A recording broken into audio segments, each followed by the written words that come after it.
যে কংগ্ৰেছ এৰিলে বিজেপিত জইন কৰিলে। এইটো সাধাৰণ ঘটনা নহয়। এইটো এজন স্বাভিমানী অসমীয়াৰ পক্ষত থাকি কংগ্ৰেছ দলৰ পৰা মিয়াৰ যি গ্ৰাস তাৰ পৰা মুক্ত হৈ অসমীয়াৰ পক্ষত থিয় হোৱাৰ এটা সিদ্ধান্তহে ভূপেন বৰা ডাঙৰীয়াই লৈছে। এইটো ভূপেন বৰা ডাঙৰীয়া ব্যক্তিগত কিবা লাভালাভৰ সিদ্ধান্ত নহয়। ব্যক্তিগত লাভালাভৰ সিদ্ধান্ত থকাহেঁতেন আজি 10 বছৰ বিজেপি ক্ষমতাত আছে। ভূপেন বৰা ডাঙৰীয়া 10 বছৰ আগতে ব্যক্তিগত ক্ষমতাত আহিব পাৰিলে ন। আমি যেনেকৈ হিউমিলেট হৈছিলোঁ মিয়াৰ তাণ্ডৱত আমাৰ যি অৱস্থা হৈছিলে হিমন্ত বিশ্ব শৰ্মা ডাঙৰীয়াৰ লগত, আজি ভূপেন বৰা ডাঙৰীয়া সেই অৱস্থা হোৱাৰ কাৰণে তেওঁ এজন স্বাভিমানী অসমীয়া হিচাপে অসমীয়াৰ পক্ষত থিয় দিছে। আৰু এটা কথা যে গৌৰৱ গগৈ যিটো কথা কৈছে নতুন আৰু পুৰণি কংগ্ৰেছৰ যুঁজ, মানে পুৰণা কংগ্ৰেছীখিনিও খেলিব নেকি লাহে লাহে, যিখিনি হিন্দু মানুহ আছে হিন্দু কংগ্ৰেছী আছে।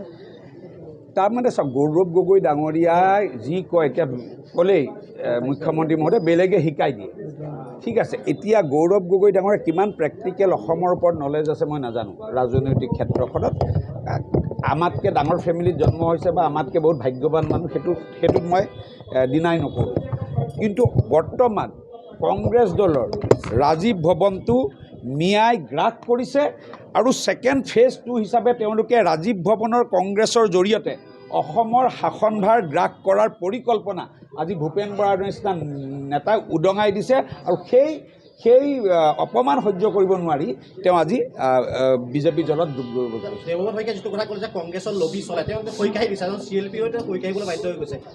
কালি দেখিছোঁ যেতিয়া কালি কি মহিলা কংগ্ৰেছৰ প্ৰেছিডেণ্টগৰাকী যিদিনাখন গাড়ীৰ ওপৰত ঘটনাটো হৈছিলে মুখ্যমন্ত্ৰীয়ে কৈছিলে যে গাড়ীৰ ভিতৰত কাজিয়া হৈছে, তেওঁ কৈছে এইবিলাক মিছা কথা কৈছিল বুলি কৈছিলেনে? যোৱাকালি কৈছে দুৰ্বাদল কাজিয়া ভূপেন বৰাই কৈছিলে বুলি। ক্লিয়াৰ কৰক, যদি বাছখনত থকা 10টা মানুহৰ মাজত দুৰ্বাদল কাজিয়া হয় তাৰপৰা কিমান বেছি ঘটনা হ'ব পাৰে আপুনি কওক? বাকীবিলাক মানুহৰ মাজত বহুত বেছি বহুত বেছি লবি। এতিয়া লবি হ'ল চবতকৈ হেভি লবিটো হ'ল কণ্ট্ৰল কৰে যিটো APCCR। APCCRটোৱে হ'ল আজিৰ দিনত চবতকৈ ডাঙৰ কংগ্ৰেছৰ লবি। আপোনাক অলপ আগত ক'লোঁ বুজি নাপালে যে গোটেই কংগ্ৰেছ দলটো আৰু ৰাজীৱ ভৱনটো মিয়াই গ্ৰাস কৰিছে।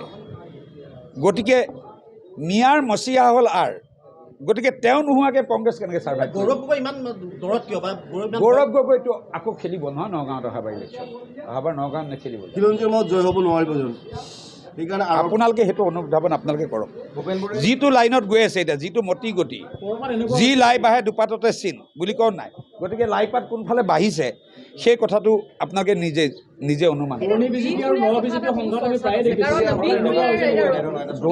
যদি টিকেট দিয়া নিদিয়া সম্পৰ্কে মন্তব্য ৰাখিব পৰা ব্যক্তি মই হ'লোহেঁতেন তেতিয়া আপোনালোকক এনেকৈ বাইক দি থাকিলোঁ। আমি বিভিন্ন সময়ত দেখিছোঁ পুৰণি বিজেপি আৰু নৱ বিজেপিৰ সংঘাত হওক, ভূপেন বৰাৰ বিজেপিৰ যোগদানে ক'ত সংঘাত হৈছে?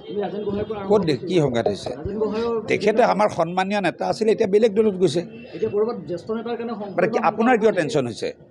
টেনশ্যনটো আপোনাৰ কিয় হৈছে? আপুনিতো পাব্লিকৰ বাইট এটা আনি দিয়কচোন মোক, কোনে অশান্তিটো পাইছে? আপোনাৰ অশান্তিটো কিয় হৈছে?